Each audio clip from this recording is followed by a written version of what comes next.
Ladies and gentlemen, Scott McCall is back, and I know exactly what you're thinking. Who's Scott McCall? Well, haha, Scott McCall is the Teen Wolf. Only he's like 31 now, so how is this guy still a Teen Wolf? Well, I can tell you, rest assured, that if that is the only question you have, you understand more about what's going on than I do. Back in the day, I used to watch Teen Wolf on MTV. I rather liked it, actually.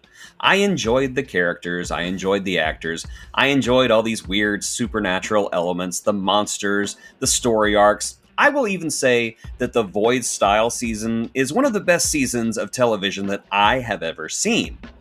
And then the show got really bad. And I mean real bad. It became bogged down in its own mythos, unable to move forward into anything substantial because it kept dipping into its own plotting backstory that got more and more obese with every painful episode.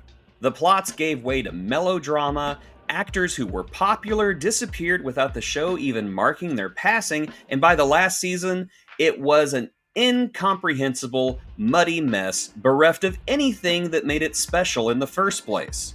Imagine The Walking Dead times 20. When news broke that they were making a Teen Wolf reunion movie, I was skeptical of what this might mean.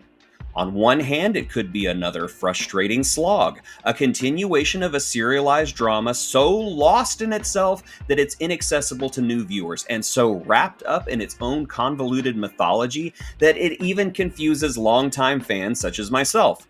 Let's face it, it's been 6 years since the series took its final, and in my opinion, pathetic bow. Even I, someone who watched every great episode and tortured myself with the worst of the show, have forgotten so much about it as it has all but disappeared into obscurity. Then again, this could also be a new birth, a chance to start over, have a soft reboot, and bring new fans into the pack. This could be a new genesis where a younger generation of viewers could enjoy the series anew. I'm just kidding, of course. It actually is more complicated and convoluted slop. Teen Wolf the movie from MTV Films, now streaming on Paramount Plus, picks up about 15 years after the television series, which begs the question, why is this even called Teen Wolf anymore? Everyone in this movie is in their 30s or older, and I know, this is a not-so-subtle backdoor pilot for a new Teen Wolf spinoff with an actual Teen Wolf in it, but it still strikes me as kinda silly. And quite honestly, that is the least silly thing about this movie. A sinister force has unleashed the evil Nukitsune, a demon who seeks revenge, I think, against the middle-aged werewolf Scott McCall and his pack of assorted werewolves, werecoyotes, Kanima, banshees, and man, this show is complicated. Also, Scott's old girlfriend Allison is brought back to life and wants to kill werewolves and doesn't remember any of her friends, or that her boyfriend is a werewolf, or that he's even her boyfriend at all. Also, some demon ninjas are back, and there's lacrosse, and it's a lot. As a longtime viewer of the show, I was surprised by how much of my time was taken up by remembering who was who, what was what, and why was why. For example, who's the woman with Liam? I don't remember her. What's a hellhound again? And why is the Nukitsune trying to kill everyone in the first place? Revenge? Something else? I don't remember!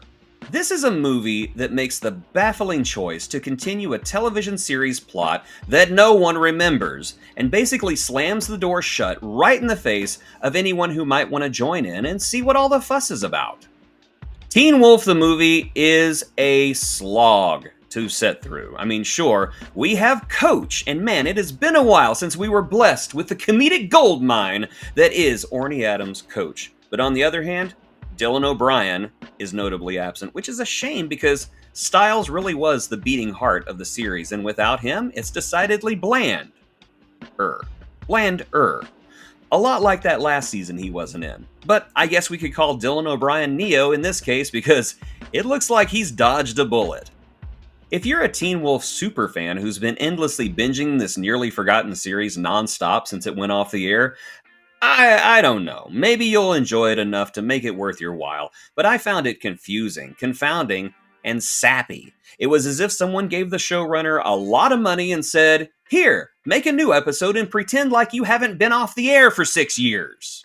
The result is a movie that is quite literally its own worst enemy, crushed under the weight of its own mythology, a mythology that should have been left in the past for something new and exciting, something that might actually kick off a new series or a new franchise of movies starring the young new Teen Wolf Eli. However, the resulting movie is a chore. It's not enjoyable, it's frequently confusing, and I swear at least twice I saw characters die only for them to show up a scene later.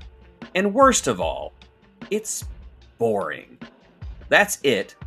It's just boring. I can abide bad, but I cannot abide boring. And a movie about werewolves fighting demon ninjas while the fate of a town hangs on the outcome of a game of lacrosse should not be this boring.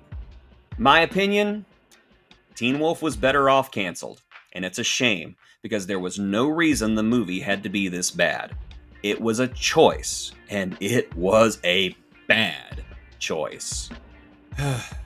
Yes, I watched Teen Wolf when it was on MTV. I liked it, so sue me. If you enjoyed this video review, please like and subscribe, hit that notification icon. I would appreciate it, my channel would appreciate it, and most of all, the children would appreciate it. Thank you so much for watching, and until next time, remember, oh! I really hope I didn't just say something racist.